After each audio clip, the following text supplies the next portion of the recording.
Hello दोस्तों, स्वागत है आपके अपने चैनल आर के एक्सपर्ट क्लासेस में। तो यदि आप भी 23 अगस्त को फर्स्ट टर्मिनल एग्ज़ाम यानी प्रथम सांविधिक परीक्षा देने वाले हैं, तो अभी के इस क्लास में हम लोग 23 तारीख की परीक्षा के लिए हिंदी के क्वेश्चन पेपर देखेंगे। तो आप लोग क्लास में अंत तक बने रहिएगा। क्लास 10th का 23 अगस्त से आप लोग का हिंदी का एग्ज़ाम होने वाला है। 23 अगस्त से फर्स्ट टर्मिनल एग्ज़ाम यानी प्रथम सांविधिक परीक्षा, और 23 तारीख को आप लोग का हिंदी का परीक्षा होने वाला है, हिंदी और संस्कृत का। तो चलिए हम बिना देर किए क्लास को स्टार्ट करते हैं। आप लोग क्लास में अंत तक बने रहिएगा।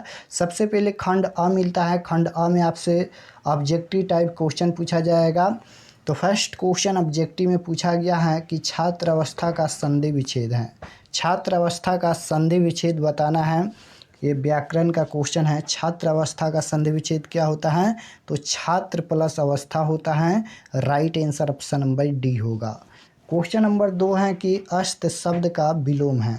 अस्त शब्द का विलोम बताना है। विलोम शब्द मतलब उल्टा शब्द होता है। तो अस्त का उल्टा क्या हो जाएगा? उदय हो जाएगा। Right answer option number A होगा। क्वेश्चन नंबर 3 है कृष्ण शब्द का विलोम। कृष्ण शब्द का विलोम क्या होगा? तो राइट आंसर क्या हो जाएगा? सवेत होता है। कृष्ण शब्द का विलोम सवेत होता है। क्वेश्चन नंबर 4 है चंद्रमा का पर्यायवाची शब्द है। चंद्रमा का पर्यायवाची शब्द क्या होगा? तो राइट आंसर डी हो जाएगा, शशि। क्वेश्चन नंबर 5 पूछा गया है आँख का पर्यायवाची शब्द है। आँख का पर्यायवाची शब्द क्या होगा? तो चक्षु हो जाएगा। राइट आंसर ऑप्शन नंबर ए। क्वेश्चन नंबर 6 है अधर्म में कौन सा उपसर्ग है? तो उपसर्ग शब्द के पहले जुड़ता है। अधर्म में अ उपसर्ग होगा। Right answer option number A होगा। क्वेश्चन नंबर 7 पूछा गया है परिसर में कौन सा उपसर्ग होगा? परिसर में उपसर्ग बताना है। तो पहले परि जुड़ा है तो परि उपसर्ग होगा। Right answer option number A होगा। क्वेश्चन नंबर 8 है लिखाई में कौन सा प्रत्यय है? लिखाई में कौन सा प्रत्यय है? तो राइट आंसर क्या हो जाएगा? प्रत्यय शब्द के लास्ट में जुड़ता है। लिखाई में आई प्रत्यय होगा।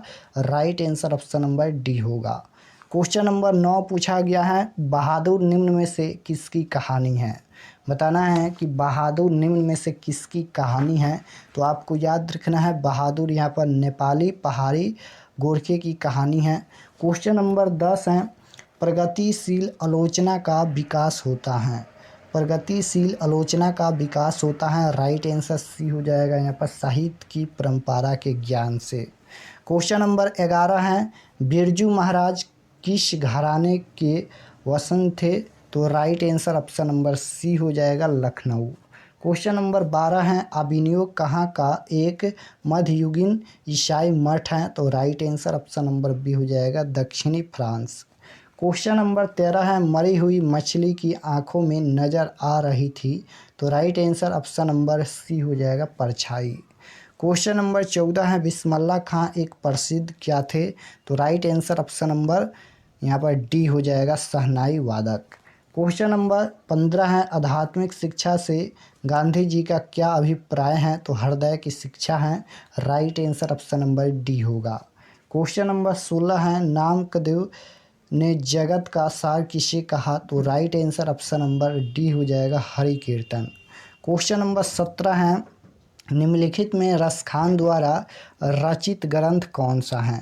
निम्नलिखित में रसखान द्वारा रचित ग्रंथ कौन सा है? तो राइट आंसर सी हो जाएगा, प्रेम वाटिका। क्वेश्चन नंबर 18 है घानानंद की कविताओं की भाषा थी। घानानंद की कविताओं की भाषा क्या थी? तो ब्रज भाषा थी। Right answer option number B होगा। क्वेश्चन नंबर 19 है क्रिस्तान का अर्थ क्या होता है? क्रिस्तान का अर्थ बताना है। तो right answer option number D हो जाएगा, मुस्लिम। क्वेश्चन नंबर 20 है भारत माता कविता के रचनाकार कौन है? भारत माता कविता के रचनाकार कौन है? ए ऑप्शन है रामधारी सिंह दिनकर, बी ऑप्शन है सुमित्रा नंदन पंत, सी ऑप्शन है सूर्यकांत त्रिपाठी, यहाँ पर नराला निराला होना चाहिए, या प्रेमघन। तो राइट आंसर क्या हो जाएगा? 20 नंबर का ऑप्शन नंबर बी हो जाएगा, सुमित्रा नंदन पंत है। क्वेश्चन नंबर यहाँ पर पूछा गया है 21 जनतंत्र का जन्म कविता में कवि रामधारी सिंह दिनकर ने कितने सिंहासन तैयार करने की बात की? तो राइट आंसर ये हो जाएगा 33 करोड़। क्वेश्चन नंबर 22 है, हिरोशिमा किस देश में है? हिरोशिमा किस देश में है? इटली में, फ्रांस में, जर्मनी में या जापान में? तो आपको याद रखना है हिरोशिमा जापान में है। Right answer option number D होगा। क्वेश्चन नंबर 23 पूछा गया है कि आत्मजवी किसकी रचना है? आत्मजवी किसकी रचना है? तो आपको याद रखना है यहाँ पर कुंवर नारायण की रचना है। क्वेश्चन नंबर 24 है, हमारी नींद कविता किस कविता संग्रह से ली गई हैं? तो right answer option number C हो जाएगा, दुष्चक्र में श्रेष्ठा। क्वेश्चन नंबर 25 पूछा गया है, अक्षर ज्ञान में बालक किसे माँ समझता है? अक्षर ज्ञान जो कविता है उसमें बालक किसे माँ समझता है? तो right answer option number D हो जाएगा यहाँ पर अंगा। क्वेश्चन नंबर 26 है, लौट कर आऊँगा फिर कविता में कवि रंगीन बादलों के बीच किसके लौटने की बात की? तो राइट आंसर क्या हो जाएगा, किसके लौटने की बात की? तो यहाँ पर सारस की राइट आंसर ये होगा। क्वेश्चन नंबर 27 है, मेरे बिना तुम प्रभु कविता किस कवि की रचना है? मेरे बिना तुम प्रभु कविता किस कवि की रचना है? जीवनानंद दास, बीरेन डंगवाल, अज्ञा या रेनर मारिया रिल्के? तो आपको याद रखना है मेरे बिना तुम प्रभु रेनर मारिया रिल्के की यहाँ पर कविता है। राइट आंसर डी होगा। 28 नंबर क्वेश्चन है, मगम्मा का उसकी बहू के साथ किसकी वजह से विवाद था? तो राइट आंसर क्या हो जाएगा, पोते। ऑप्शन नंबर सी बिल्कुल राइट आंसर होगा। क्वेश्चन नंबर 29 पूछा गया है, ढाते विश्वास कहानी में लक्ष्मण कौन है? ढाते विश्वास कहानी में लक्ष्मण कौन है? तो राइट आंसर क्या हो जाएगा, ऑप्शन नंबर ए हो जाएगा, लक्ष्मी का पति। क्वेश्चन नंबर 30 पूछा गया है, लक्ष्मी का घर किस नदी के बांध के नीचे था? लक्ष्मी का घर किस नदी के बांध के नीचे था? गंगा या कोसी या यमुना या देवी? तो आपको याद रखना है यहाँ पर देवी नदी के नीचे था। Right answer option number D हो जाएगा। और बाढ़ की समस्या भी ढाते विश्वास कहानी के केंद्र में है, तो आपको याद रखना है। तो यहाँ पर हम लोग हिंदी के 30 क्वेश्चन देखे हैं। आप लोग कमेंट में बताना कि आप लोग का कितना प्रश्न सही हुआ। और अगर आप लोग चैनल पर नए होंगे तो चैनल को सब्सक्राइब कर लीजिएगा ताकि आने वाले नेक्स्ट क्लास आपके पास ज़रूर पहुँचे। और अगर आप व्हाट्सएप ग्रुप ज्वाइन नहीं किए हैं तो इस नंबर पर मैसेज करके व्हाट्सएप ग्रुप ज्वाइन कर लीजिएगा।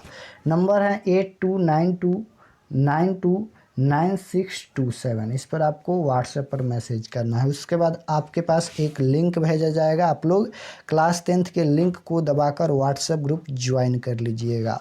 तो मिलते हैं नेक्स्ट क्लास में, तब तक अपना स्टडी कीजिए। आप सभी को धन्यवाद।